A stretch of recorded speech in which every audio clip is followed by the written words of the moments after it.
14 నుంచి 19 కాలంలో రాష్ట్రం విడిపోయిన తర్వాత కష్టాల్లో ఉన్న రాష్ట్రాన్ని ఒక రాజధాని నిర్మించాలా, ఒక పోలవరం ప్రాజెక్టు పూర్తి చేయాలనే తలంపుతో మన ప్రస్తుత ముఖ్యమంత్రి చంద్రబాబు నాయుడు గారు ఆ రోజు అష్ట కష్టాలు పడి పోలవరం ప్రాజెక్టును 72% పూర్తి చేస్తే రాజధానిని ఒక అద్భుతంగా నిర్మించాలని చెప్పి 33,000 ఎకరాలు రైతులను ఒప్పించి ప్రభుత్వం మీద భారం పడకుండా ల్యాండ్ పూలింగ్ విధానాన్ని ప్రవేశపెట్టి రాజధాని నిర్మాణం చేస్తే, అదేవిధంగా పెండింగ్లో ఉన్న రాయలసీమలో ప్రాజెక్టులన్నీ పూర్తి చేయాలని తలంపుతో ప్రారంభిస్తే ఈయన 2019లో అధికారం లేకొచ్చి 3 రాజధానుల పేరుతో రాజధానిని నాశనం చేశాడు, పోలవరం ప్రాజెక్టు నిర్మాణాన్ని నాశనం చేశాడు, రాయలసీమ పెండింగ్ ప్రాజెక్టులు ఒకటి పూర్తి చేయలే, సొంత జిల్లా కడపలో కూడా ఒక్క ప్రాజెక్టు కూడా ఆయన ప్రారంభించిన ప్రాజెక్టులు ఒకటి కూడా పూర్తి చేయలేని పరిస్థితి.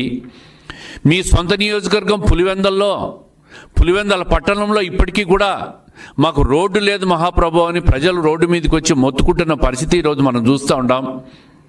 4 రోజులుగా నీళ్లు రావడం లేదని పులివెందల మున్సిపాలిటీలో ప్రజలు నీళ్ళ కోసం మొరాయించుకుంటున్న పరిస్థితిని మనం చూస్తూ ఉన్నాం. ఈయన ఈరోజు ప్రజల్లోకి వచ్చి ఈ ప్రభుత్వం మీద 7 నెలల కాలంలో అప్పులు చేశారని చెప్పి మాట్లాడుతూ ఉన్నారు. 11 లక్షల కోట్లు మీ హయాంలో అప్పులు చేశావు. ఎక్కడైనా ఒక్క రూపాయి అభివృద్ధి కార్యక్రమాల మీద ఖర్చు పెట్టావా అని అడుగుతున్నా. సంక్షేమ మాటున దోపిడీ చేశారు మీరు.